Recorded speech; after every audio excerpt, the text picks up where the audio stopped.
Hey, this is Sandy. And Randy. And we're here on AT Corner. Being an athletic trainer comes with ups and downs, and we're here to showcase them all. Join us as we share our world in sports medicine. Welcome back to another episode of AT Corner. For this week's episode, we have stories that will take us out to the ball game. Honestly, not for the first time on this podcast. That's actually very true. And you know what's funny is we're trying to figure out a topic to come to like culminate the season. And, you know, this is our last episode of this season, season 6. And yes. Yeah.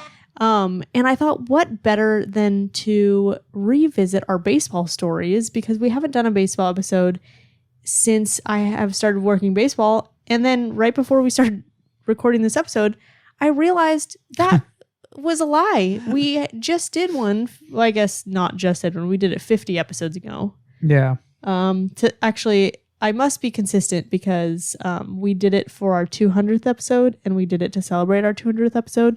So if that shows you how much we like baseball, which is again so funny if you go back to our first baseball episode with Candid Athletic Training, because those were the before times. Way before. Before I worked baseball, and I was not a big fan of it. So. Times have changed. The progression is pretty cool to watch if you listen to those episodes. Yes. So for this episode, I did ask very different questions so that we would go a different route. So it wasn't, and that was an accident because I totally forgot we did that other episode.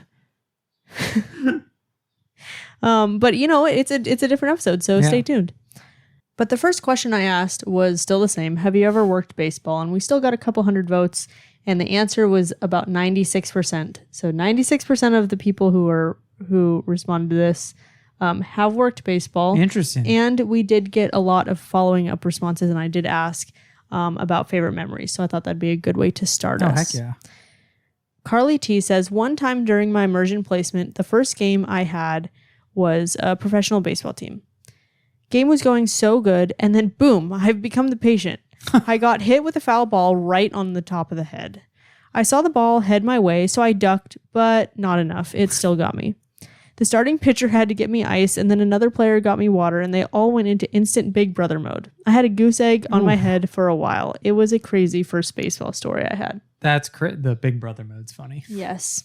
So not only do I have baseball memories in this, but I also have, I'm super excited about this, actually, baseball lingo. That's right. Because they have their own language. Yes, they do. A must-have in your kit for working baseball, which I think we have gone over before. Most common injuries to run out on the field for, not just common injuries. Weirdest injuries, which we have plenty of those stories, so those are fun. Baseball-themed rehab. Oh, okay. Which I'm sure that's going to be fun. I'm super excited about. And then lastly, just finishing up with advice to work baseball and a bonus question of watering the umps. Ooh. We got a lot in store today. We do. Do you want to read the next one from Breanna B? Yeah, Breanna B says, player that I've been working with half the season hit a home run, and when rounding third, pointed to me. Once he high-fived the dugout, he came up, grabbed my shoulders, and shook them while yelling in celebration. Absolute core memory with my team. That's pretty dope. I feel like with baseball, those memories are, I don't know a better word for memorable, like more memorable, because I feel like with other games, you don't have like that stop and start as much. Yeah. Whereas I feel like with baseball, you can actually like enjoy the moment and like have time to celebrate with the athletes. Whereas I feel like your other sports like football, soccer, like, you know, when something happens, like you don't have quick access to them right away. And if you do, like it's not like you still have to be like more present. Yeah. I guess. I would also say different too. It's like there's a lot of downtime with baseball. So you're around your team a lot. You get to see their antics. Yes. and then somehow you become a part of them even when you don't try to. Which is why they're so goofy. Yes. Because they have so much time. Yes. So this next one, I thought you would love this one. It actually was perfect timing because we were about to record this one, and just it so happened that I got an Instagram message, and it just so perfectly worked out that I got this story. And I was like, that is so crazy that this just came in right before we were about to record. And she's never heard of our podcast before. Oh, so it was like, cool. I have no idea how our paths crossed, but happy to... for this story. Yes. I think you should read it. Perfect. So Amber L says, here's my most bizarre baseball story. This bird flies onto the field and squares up with the catcher. After trying to shoo it away, the ump picks it up and brings it to our dugout. Birdie biting him all the way. I'm thinking, oh wow, I really don't know what to do for a bird bite. Oh man. That's a good point. Before I can even get a look, one of my players kneels down and says, step up. And this bird crawls onto his finger, then proceeds to walk up his arm and post up on the kid's shoulder like he's some kind of pirate. Oh my gosh. My flabbers were gasted. Not 10 minutes later, a frantic woman yells, is that a cockatiel? Turns out her pet has escaped and she was searching for him. Happy reunion ensued, but I'm still not okay. I should mention the kid had a pet bird growing up, and if you gently push into their chest, they will, quote unquote, step up. I was almost disappointed when he told me. I think I'd rather believe it was just something he tried and the bird was into it. Dude. That is the craziest and the most baseball story ever. I was going to say that is only something that can happen at baseball. I really like how it was squaring up with the catcher. That's pretty funny. So Amber sent us this picture. Oh my gosh. That's so dope. Like, isn't that nuts? Yeah. Just a random bird. And was just chilling. Yeah. Just wanted to watch some baseball. Yeah. That's pretty funny. That is so baseball. It's very baseball. Yeah. She did say that we could share the picture. So I haven't really figured out how I'm going to share the picture yet because we don't really use our Facebook group that much anymore. I am going to, just because I have no idea yet, I'm going to have Randy post it in the Facebook group. But I'm going to brainstorm some other ways. Maybe I'll send it in our Submit Your Story chat. We'll see. All right, let's go into the baseball lingo. All right. It's time for a Duolingo class. So I asked on our Instagram stories what baseball lingo you had to work in order to learn baseball. Because they really do have so much. Like, obviously every sport kind of has their own. Yeah. But I feel like baseball... It's unique. Yeah, it's very unique. Jared W. says, baseball players genuinely speak a different language. I've done baseball internships / clinicals through undergrad and grad school and now work at a high school with baseball. Throwing ched, cheese, gas, heat is hard / fast. Throwing meatballs is slow.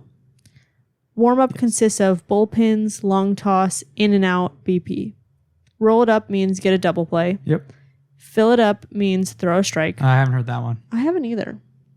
Another big one specific to athletic training is learning what the different types of pitches are. For instance, a fastball and a curveball put completely different stresses on the elbow and shoulder.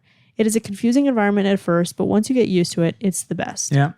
Another thing is baseball is the most superstitious sport, so watch out what you say, get used to knocking on wood, and never, ever, ever say out loud that someone is throwing a no-hitter until the game is over, lol. Yeah, that's a big one. I would also like to add in, you never talk about the weather. Oh. I feel like that's an athletic training thing too. Yeah, for sure, but definitely baseball. Yes. So Randy was a baseball pitcher. I was, and I threw a lot of meatballs, actually. So that one resonates with me. Hey, I know what that means now. Yeah, that was me. I had not heard that one. Actually, so I didn't, maybe that's a lie. I didn't realize, like, people were saying that. I said it to a coworker today. I said it to Lorena, and she was like, she said something about meatballs, and I was like, oh, they do say that. I just don't think I ever paid attention. Mm-hmm. So when I first started working baseball, what is it, like 5 seasons ago now, I think? Wow. I know. I think you're right. One of my master's students, he actually now works in the minor leagues in Arizona. Nice. And that's dope. Yes. And he actually taught me a ton about baseball and lingo, like Apo Taco. You love that one. He taught me that one, which is, I'm going to probably butcher this, but when a batter hits the ball and it goes the opposite direction of like the pull. Yes. So, like from the side that they're hitting, it goes the opposite way. See, I like that one.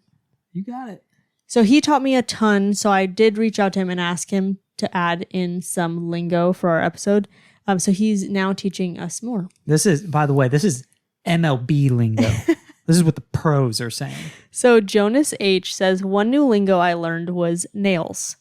For example, that pitcher was nails tonight. I have not heard that one. See? It's another way of saying he did a good job or he was lights out. Yeah.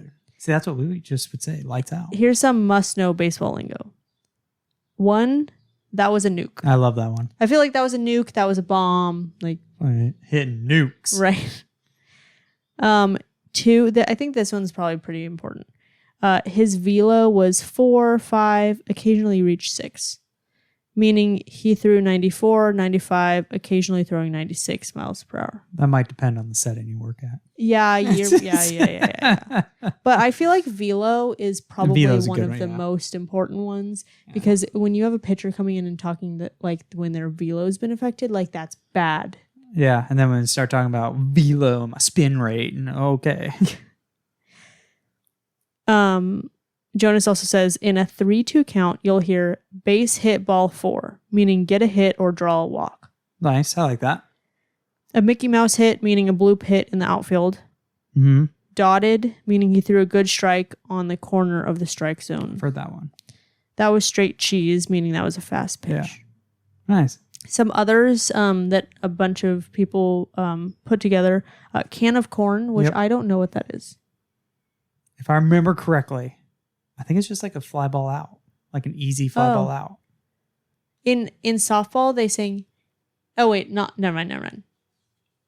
When they hit it straight to someone, then they say "Happy birthday to ya." See, because the chants they gave them. Yeah, I get it. Yeah, that's funny. But now it makes me really think back on the chants. Oh yeah. Softball's unique. Mm-hmm.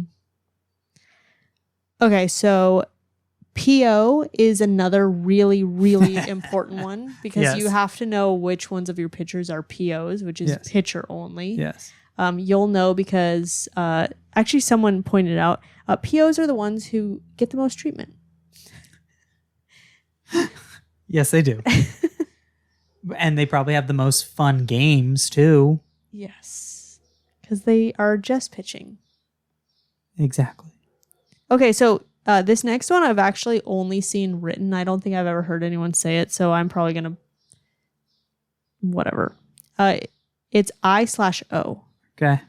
So do people say I-O? I've never heard that. Oh, really? I've never Like heard it's that. written on our practice sheet. Again, I don't work baseball, so maybe. But like, I've never heard that in my time. What did you guys... So it means infield outfield. What did you guys use?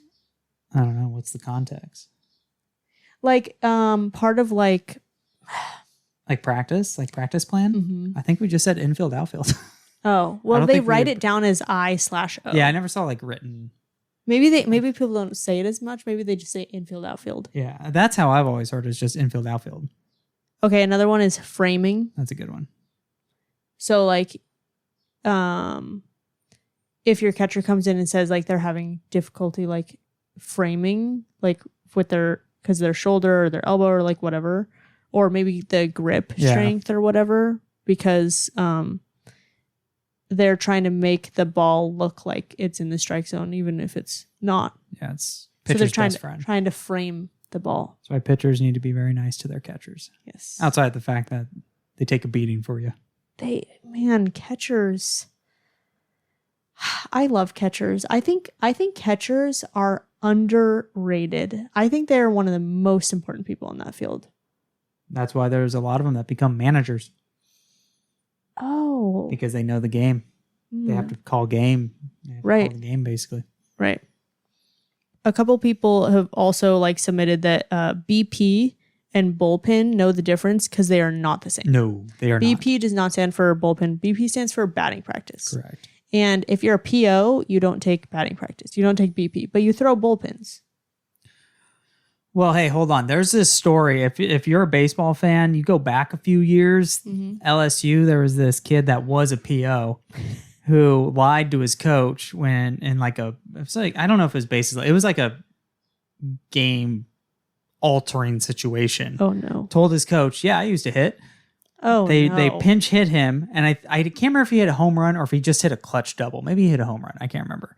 But essentially, they won the game because of it.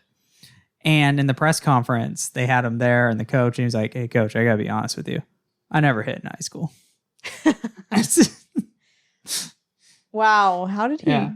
And he's just how like, did that lie pay off but what so he said was like, yeah, like, but I did take BP and I did hit nukes. Oh, so, that's funny. That's it's funny. just some POs might sneak their way into trying to do BP because they all want to deep down.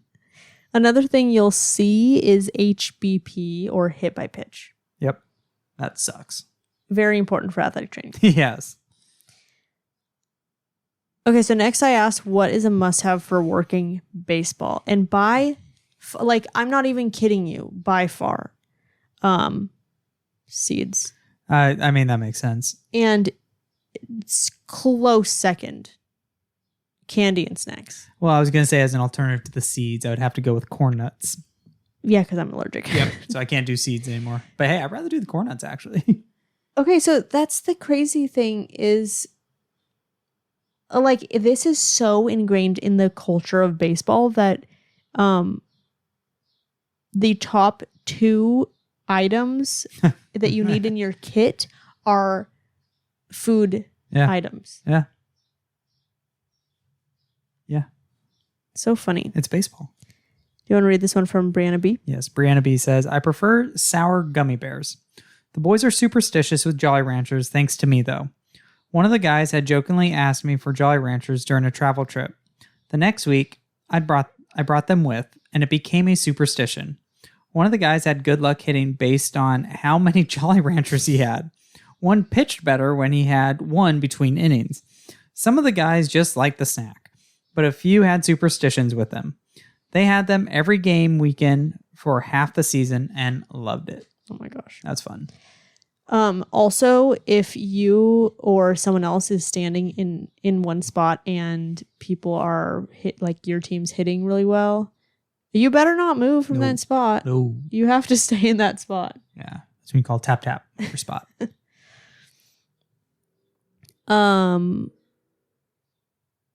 The I guess third most common answer must have is Power Flex or some sort of tape that's not white tape.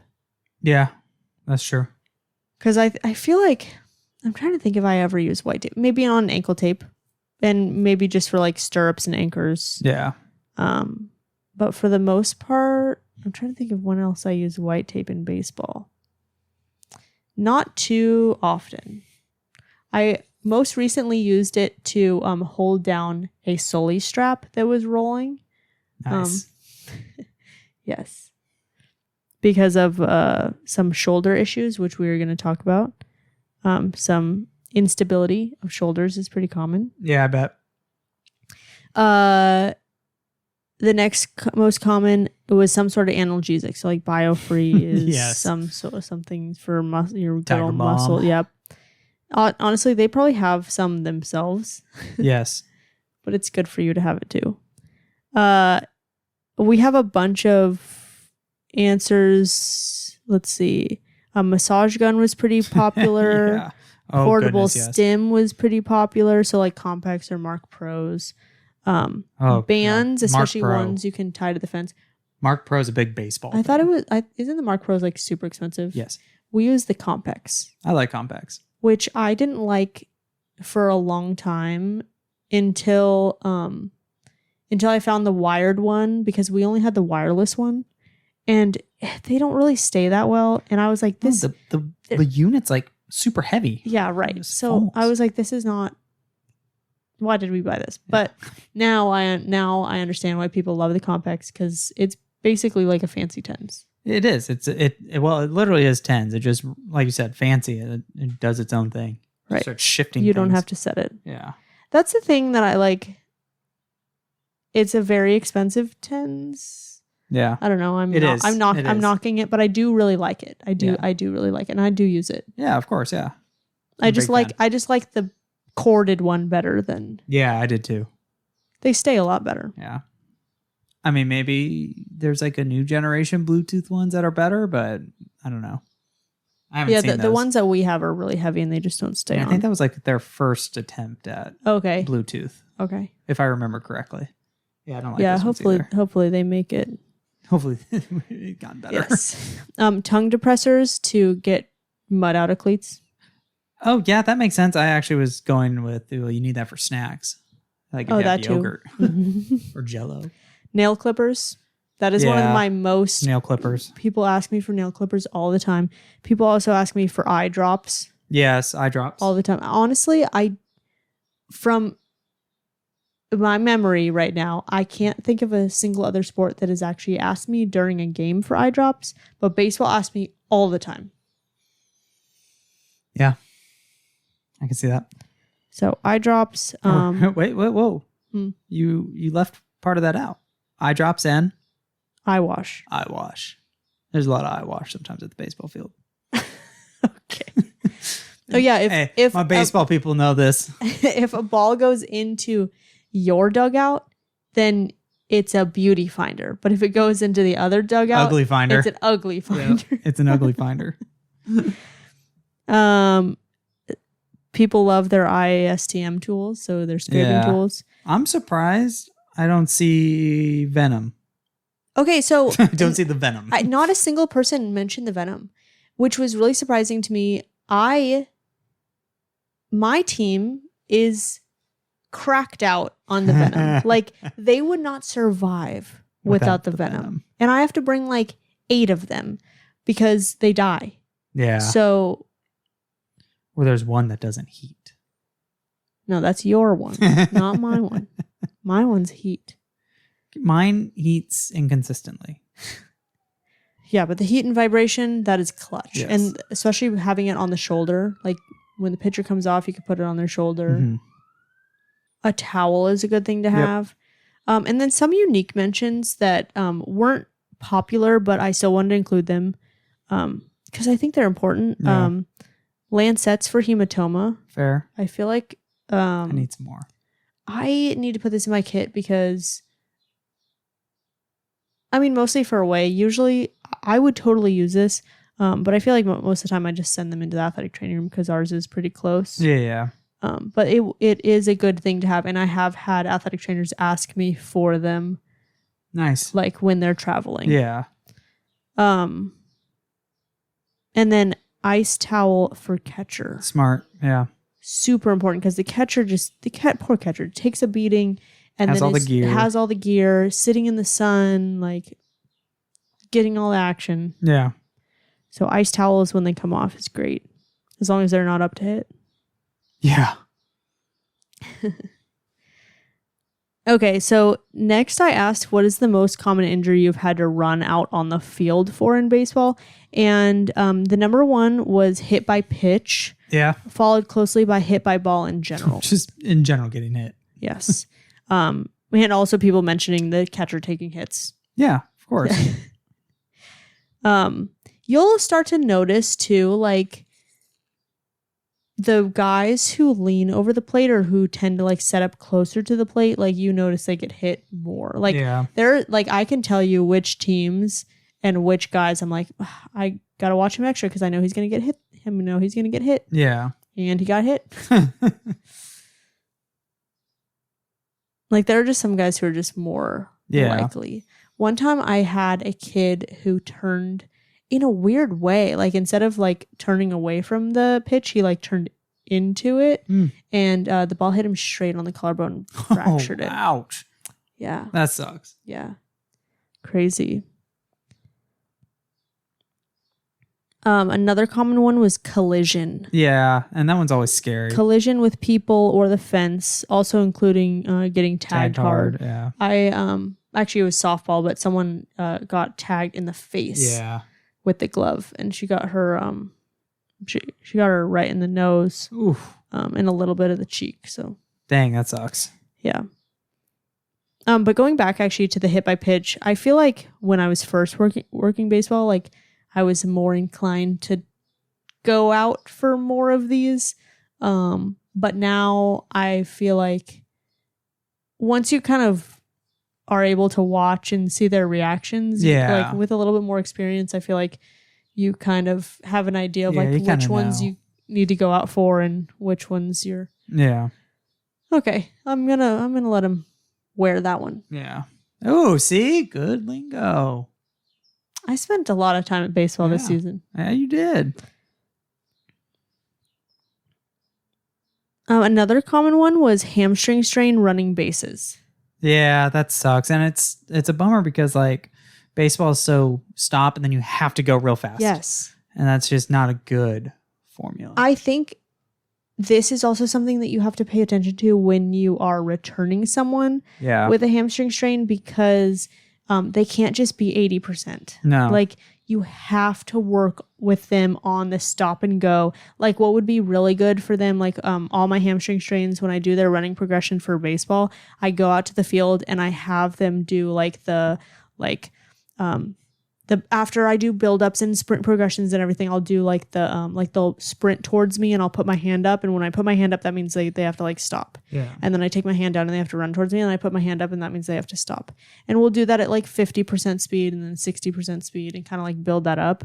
But that is ideally we're building up to like the like running at the bases. And then depending on where they like what position they are, infield, outfield, like what they're doing, like I might do other things like with infielder I'm gonna have to like do like fielding, so like or like ground balls, so they're gonna have to reach down and that's gonna get a big stretch in the hamstring. So I'm gonna work towards that.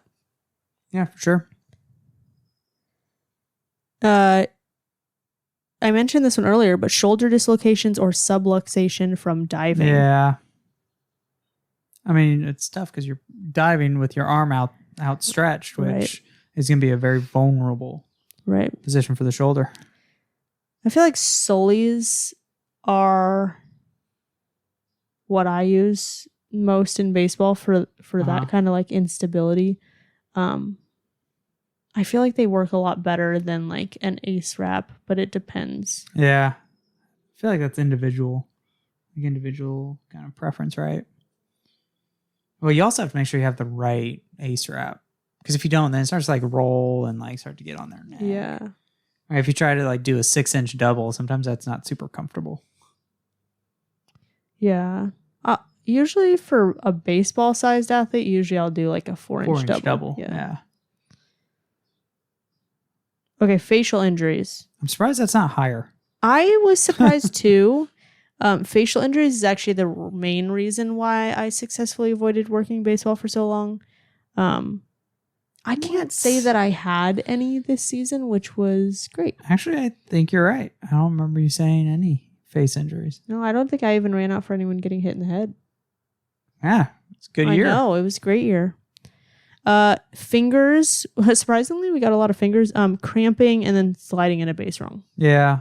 I mean, that's why they have the oven mitts now. Yes. Back in the day, they didn't have that. And you jacked up your hand and wrist that way. That's crazy to me. Hook of the handmates used to be big problems. Oh, I wouldn't have thought that actually. I would have thought like thumb. Can happen. Like some middle finger jamming. Yeah, it was like here, getting into the bag. Mm-hmm. Yeah. You know what? It actually really stresses me out that the bases are raised. And I know like you have to be able to see it and like whatever, but like it is so surprising to me that we don't see more issues with that, like ankle issues or actually one kid who I actually saw today, an athlete a long time ago, he stepped his heel off his heel on first base. Uh-huh. And kind of forced his foot into like this plantar flexion, like almost like what probably would have been like a Liz Franck, except that he actually irritated his os trigonum. Dang. And what was crazy is someone else had eval'd him, and then I know os trigonum from dance injuries, like I've seen him in dance. And so I went over and I was like, man, like this is such an odd thing, maybe like a zebra, but let me just test. And I was just like, I would palpate on one like medial and he wouldn't have pain, palpate lateral, wouldn't have pain, palpate both and he would have pain. And when we put him in plantar flexion, he had pain. So I was like, I think he has an os trigonum, and he did. Nice. Yeah, It was kind of a random zebra that we got. Kind of crazy. That's cool. I can't remember because it was a couple years ago, but I want to say, so os trigonum hurts with plantar flexion, so I want to say we kept him in dorsiflexion, probably with like a reverse Achilles. Oh, probably, yeah. I would assume and so. a lot of figure eights. Nice. I almost feel like I just did figure eights and a reverse Achilles, but I can't remember. Okay. Nice. Yeah. Actually, that's perfect going into the weirdest injury you've ever had. Yeah. It's a good transition. This season for me, it was actually splinters from diving, and I got it a couple times. Wait, what? Like they're diving in the grass. Oh, and they got a splinter from the grass. Yeah, they came to me with splinters in their palm. Oh, what the heck? Yeah, I know. And I've never had that any other season. Yeah, that's crazy. I had one person with like 11 or 12 splinters, and I had one with just one. Actually, I had a lot of splinters this spring. That's so random. Yeah, so random. Do you want to read this one from Maddie E? Yes, Maddie E says, this was my first year as an ATC. Pitcher came to cover home plate and slipped. I was pretty sure he broke his coccyx. This one's so funny. I'm so excited for this one. Sorry, I just remembered. When I got to him, he screamed in front of God and parents, "Know the hole." He then told me he landed on a small rock and it went up his butthole. I got him into the dugout and had him go to the bathroom to see if he was bleeding. He came back and yelled, "Good news, I'm not bleeding." He then tried to sit down and 5 minutes later screamed, "It's spasming." He was pulled from the game. He was close to his pitch count anyways. That's actually a very baseball story. Oh my gosh. Oh my gosh. I was so excited to put that one in there. I thought it was so funny. I was like, yeah, that is very baseball. Yeah. Like, bro, what? Here's another one for you. I want to know the follow-up. Like, was it actually stuck up there? Or like, I feel like I have more questions now. I feel like unless it went through his pants, I feel like he probably just sat on it. Yeah, maybe. Well, that's what I was kind of thinking. Yeah. Wow. Okay. Another one for you. Another lingo. Okay. PFP. PFPs. Not to be confused with PRP. No. Which they also ask about all the time. All the time. What's PFP? Pitcher's fielding practice. This is what wins championships. If you watched the Yankees-Dodgers World Series, you will know the Yankees lost because they were awful at PFPs. Because the pitcher sucked at... They did not cover when they were supposed to.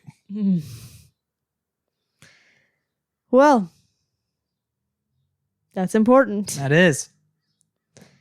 You want to read this one from Robin S? Yes. Robin says, chronic grade 2 UCL tear in a catcher.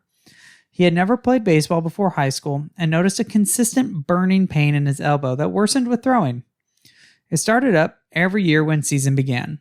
Didn't think much about it and shrugged it off for 2 years. Finally bothered him enough to talk to me about it his junior year. After a couple positive UCL tests, I got him in for a diagnostic ultrasound at a local PT place, and he got started on PT and dry needling. Took a couple weeks off and came back feeling fine for the rest of the season. The PT did a throwing program for his return. I just supported where I could by having him do occasional rehab in the ATR. No taping or any other support. He responded really well to the rest, needling, and strengthening. You know what I haven't done in a really long time? Throwing program? No, I do those all the time. Okay. I haven't done a UCL tape. Like, I feel like I used to have more guys with it, but... Yeah, I don't do that often. I mean, I used to do it at baseball more often. While I was doing, like, some forearm... I had one guy that's what got him through season, but I haven't done it in a long time. Actually, I do it a few times for my water polo kids. Oh, that makes sense. Yeah. I'm really intrigued on how you get that waterproof. Tough skin and Elasticon straight to the skin. Oh, wow. Yep. And then I think Did you just cover the whole thing with Powerflex? Do I? I don't think I do, because I don't think the Powerflex will even stay. Really? Yeah, I think I just let them rock like that. And I do warn them, like, hey, like, if this irritates your skin, let me know. Huh. But also, it's going to suck to take off. I apologize. Oh, so you tough skin the shit out of it. Yeah. Okay. And then I think I close it up with Luco. Not like the whole thing, like the ends. So the ends don't. Oh, okay. I was like, how? No, that'd be so mean. That'd be a lot of Luco too. No, I meant without the Luco. I was like, how does that stay? Oh, yeah. Crazy. Emilee S says, one of my athletes recently got, I don't know how to say this. I don't know if it's Haggle or Hagl. I want it to be Haggle. So bad. Lesion sliding into third on a triple. He's about 6'3" and 290 pounds. Big boy sliding headfirst into third. Yeah, that's a big guy. Wow. I didn't know what I'm going to call it Haggle. Haggle. It sounds better. I didn't know what a Haggle lesion was, so I looked it up, and it's when the inferior glenohumeral ligament is avulsed from its attachment on the humerus, subsequent to being hyperabducted and externally rotated, and can continue causing shoulder instability and anterior-inferior dislocations. Perfect. So, what is that? Humeral anterior glenohumeral ligament lesion? Oh, probably, yeah. Probably. Yeah, that's what I'd say. Kid doesn't remember feeling a pop or subluxation movement, just reported that it felt sore after sliding into third. Our surgeon said he could do rehab and continue playing. Luckily, it wasn't his throwing arm, so the only restrictions he has is no sliding headfirst into a base and no diving for a ball to avoid heavy upper body lifting. He's been doing a shoulder rehab with me, really focusing on rotator cuff strengthening and scap stabilizers. Doc originally thought it was his labrum, so he ordered the MRI, but it was just the ligament, so no surgical intervention yet. Nice. Well, hopefully it stays that way. Yes. Also, 6'3", 290. I mean, more than likely this dude's playing the corners. Dude. He's either a first baseman or a third baseman. And I'm going to say first. You know what actually really helped me with learning baseball too is while I'm watching the game, other than like all the people around me, because you have a lot of time to like chat with them, having the live stats up, and then I can like watch the live stats while I'm like watching, and that like really helps to like just solidify it. Well, we need to score a game. Yes, I do want to score a game.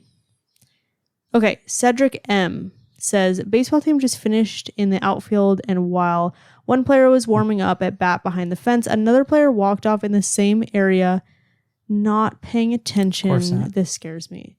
And walked into the bat. Ooh.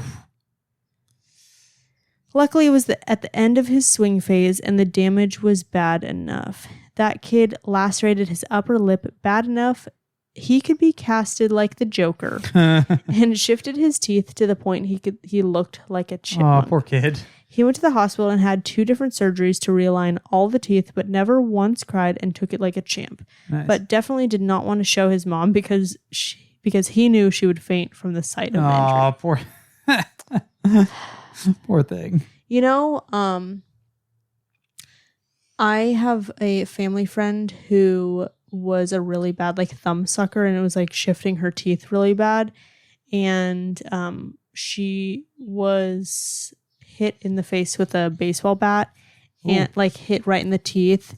And I think it knocked out some baby teeth, but it made her like, because it was so painful to suck her thumb, it made her like not suck her thumb anymore, which was perfect because she was going to need surgery for something. And because she stopped that, then they didn't need it anymore. Nice.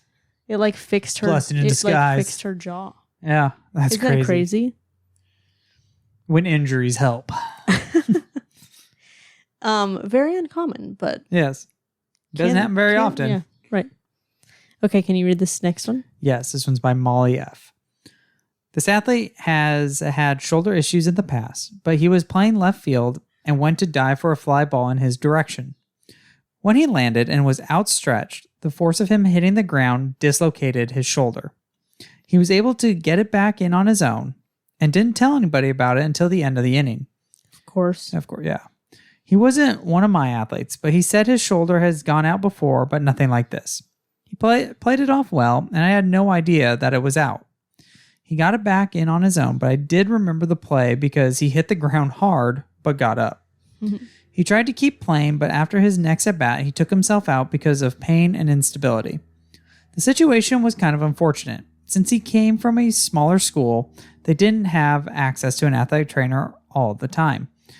It could have been an injury that he would just need rehab for to strengthen the shoulder, but since there was no access to an athletic trainer, he didn't know that's all he needed, and he didn't need to keep pushing through the pain.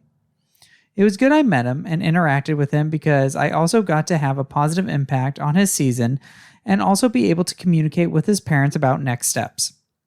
It is good to see I could help other athletes prosper, even if they're not one of my own, especially at a high school level. Isn't that great to like remember? Yeah, that's pretty cool. Remember your why. Yeah, seriously. And also just to be able to have that kind of impact on people is just really cool. Oh, absolutely. That's so dope. Like their paths definitely crossed for a reason. For a reason, yeah. We had another couple, like not just one person, but like multiple people responded saying that they have had torn ACL running the bases. That's unfortunate. Which I feel like I have to stress to the students, like don't assume that someone just running to the base is like not injury. Yeah. Like because like like we talked about it before, like hamstring strains happen. Like I've had a hamstring strain. This guy was running to first, and he didn't make it, so out. And then because because it was the third out, they switched. And because everyone just like rushed out of the dugout, like I'm not seeing down the line. And then I have my coach calling for me, and he's like on the floor, and I couldn't see it. Yeah. Because I didn't watch the end. It was like my first year working baseball. Like I didn't watch the end. Yeah. But it's because he strained his hamstring. Dang. Mm-hmm. Not my guy.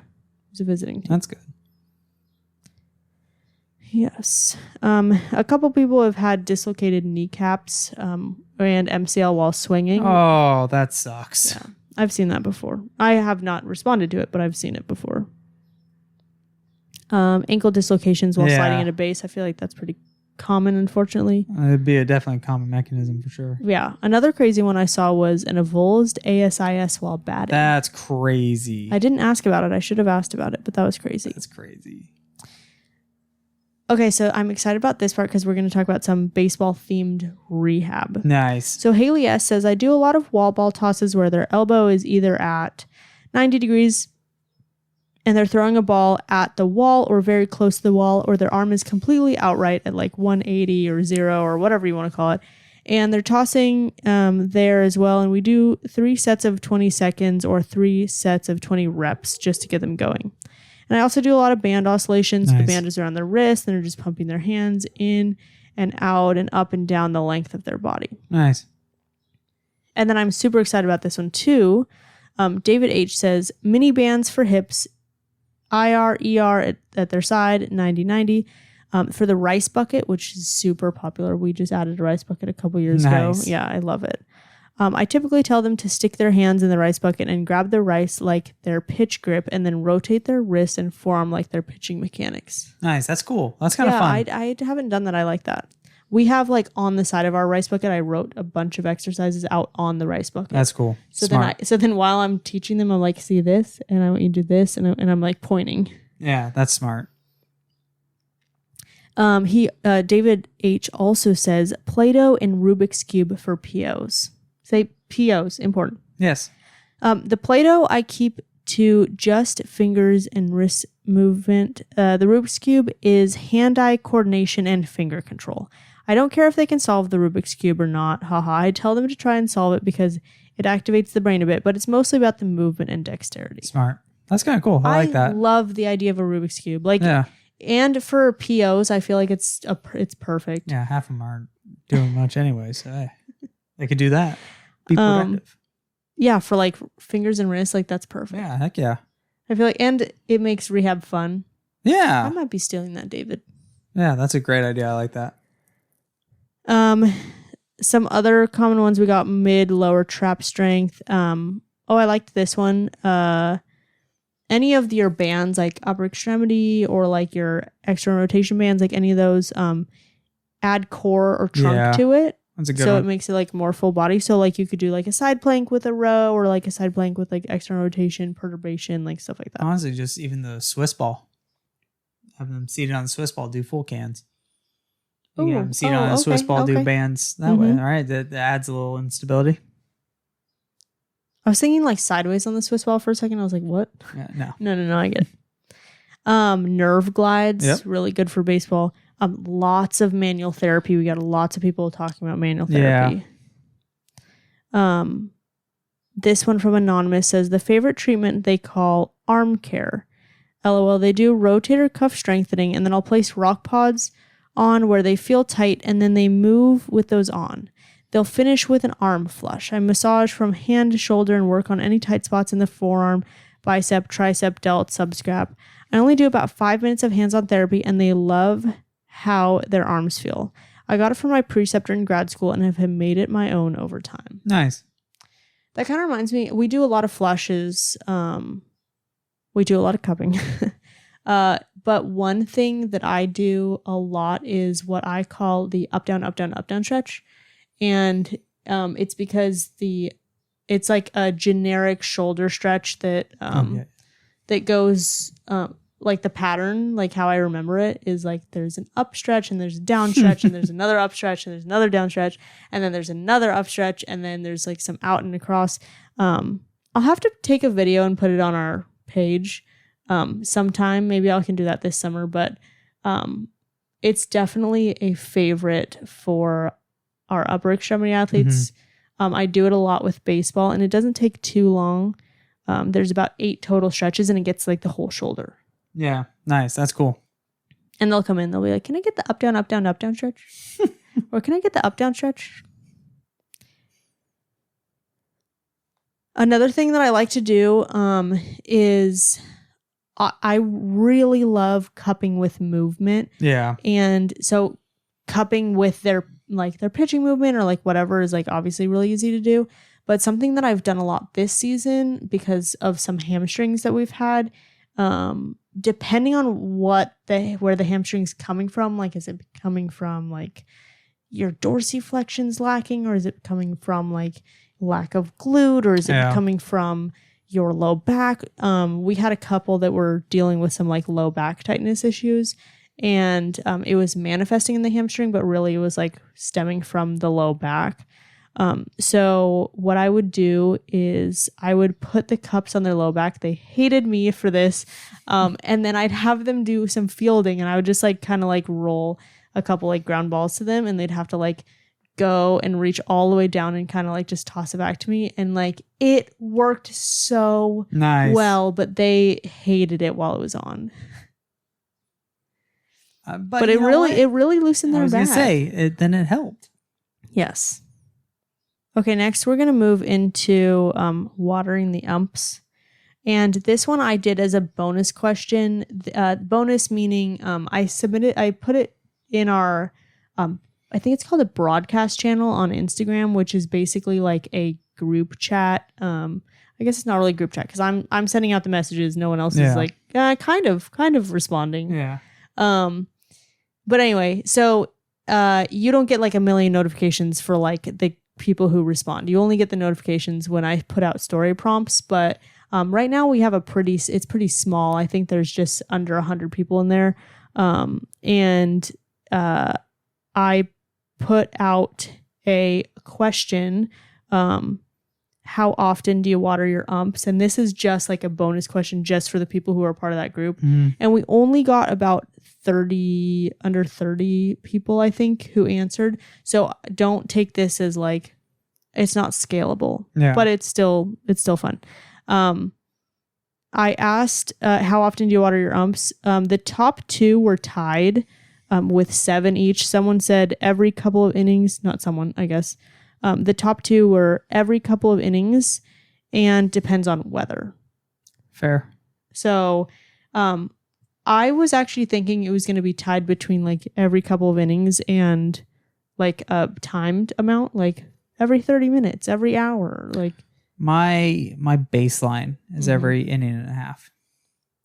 Oh, that's a lot. Yeah.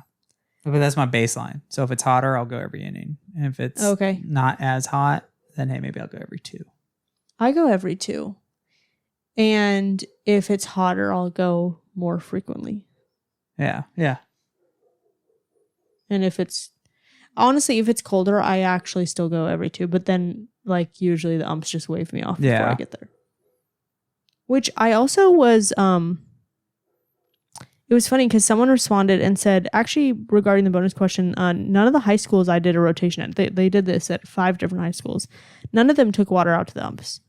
And they said they never worked college baseball, so they don't know how that goes. But they said now they feel bad that they didn't give them any. And but they also said that the umps bring their own water. I've noticed that more and more. A lot of them have just started bringing their own water. Which I feel like it's a cultural thing. Like, I feel like if your league of umps, like, bring their own water, like, you don't have to bring it out to them. Yeah. But right? I have noticed that. They do. I feel like more and more I see the umps bringing their own water. And they'll always ask, can I leave it in the cooler? Like, sure did. Whatever helps us win. Yeah, you can leave it in there if you let us get some calls. One of the umps very early in a playoff game asked me if I'm ready to come back the next week. And I was like, hell yes. But also I was like, how am I supposed to answer this? Because are you trying to like jinx this? Because if we lose this game, like we're done. Yeah. I was like, gosh, I don't know how to respond to you right now. Anyway, follow up. When I remember to, and I don't bring water to the umps or some of the other. When I remember to is a fair. It's a fair answer. Yes. Sometimes I forget. And it happens, yeah.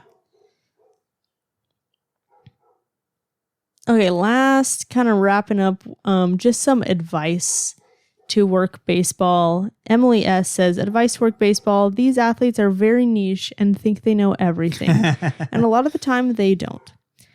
Set boundaries because they expect a lot with how precise this sport is, especially pitching. Yep. And your life does not revolve around their schedule. This is someone who works Division II speaking, LOL. It's definitely different at the professional level. I worked baseball straight out of school, so another piece of advice I'd say is you're probably going to get frustrated when you first get into the sport, especially if you're a new grad. School prepares you to be broad, not for the niche specifics of the sport, so it's okay to learn as you go, as long as you keep trying. Yeah. I think that's great advice. That's great advice. I think great advice for anything, not just working baseball. Yes. Absolutely. Boundaries are very important with baseball because they will literally come in the athletic training room all day long. Yes. Like during practice, before practice, after practice, like all day long. Yes. So teaching them their own recovery, something that's worked for us that I got from Lorena, my coworker, is because they'll ask for like cupping and scraping like all the time. I don't know why I keep calling them my coworkers. This is a new thing. We are co-heads, but I don't know. It's weird. I've been like calling them my coworkers. Even on our Instagram, I was like, what? This is weird.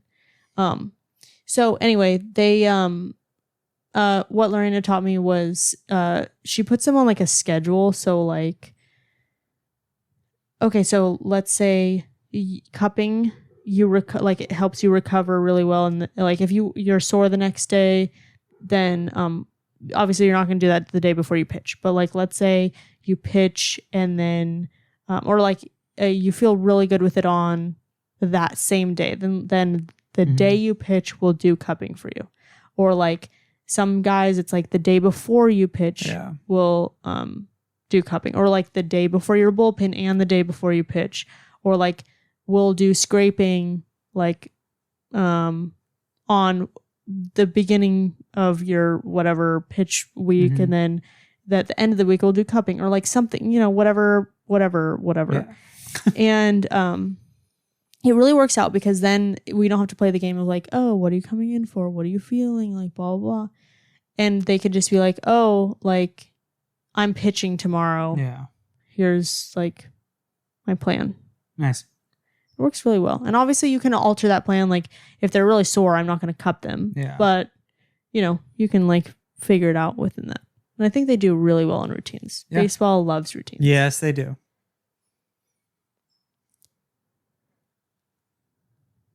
Someone said baseball is all about vibe and culture. Yes, it is a vibe. It's a vibe itself. You want to read this cool one from Kevin? Yeah, so Kevin says, wear comfortable shoes you don't mind getting dirty. You do stand a lot, and that is very true. I have specific shoes that I do not like that I wear to baseball. Well, that's it also, too, about the shoes getting dirty. That's if your field is dirt. There are some fields now that are all turf. Some are all turf but the mound. Some are all turf but the mound. Yeah, I don't know how I feel about that. I don't like it. But I like whatever the coach is like because that's their turf, literally. Get it?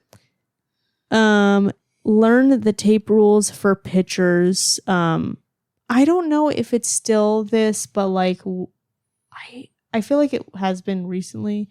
Like for us, it was like if you tape someone, like they have to have the same each side. So like if you're gonna cover it with a sleeve, like they have to have a sleeve on the other side. So just keep in mind if you're gonna like tape someone. Pitchers don't really like anything on their fingers, so like tape on their fingers, bad idea. But liquid bandage, which I think super glue. I don't know where that went. I had super glue. Yeah, I think it was up there. Oh, maybe I just didn't read them. Oh, super glue was one of the... Oh, yeah, I just skipped it. I don't know why I skipped it. But that's a big baseball thing. Yes. Someone said, once you realize it's happening, don't talk about it. Correct. Very superstitious. If you know, you know. Yes. Yeah, well, I think that's about all I have on baseball. Do you have any more fun baseball?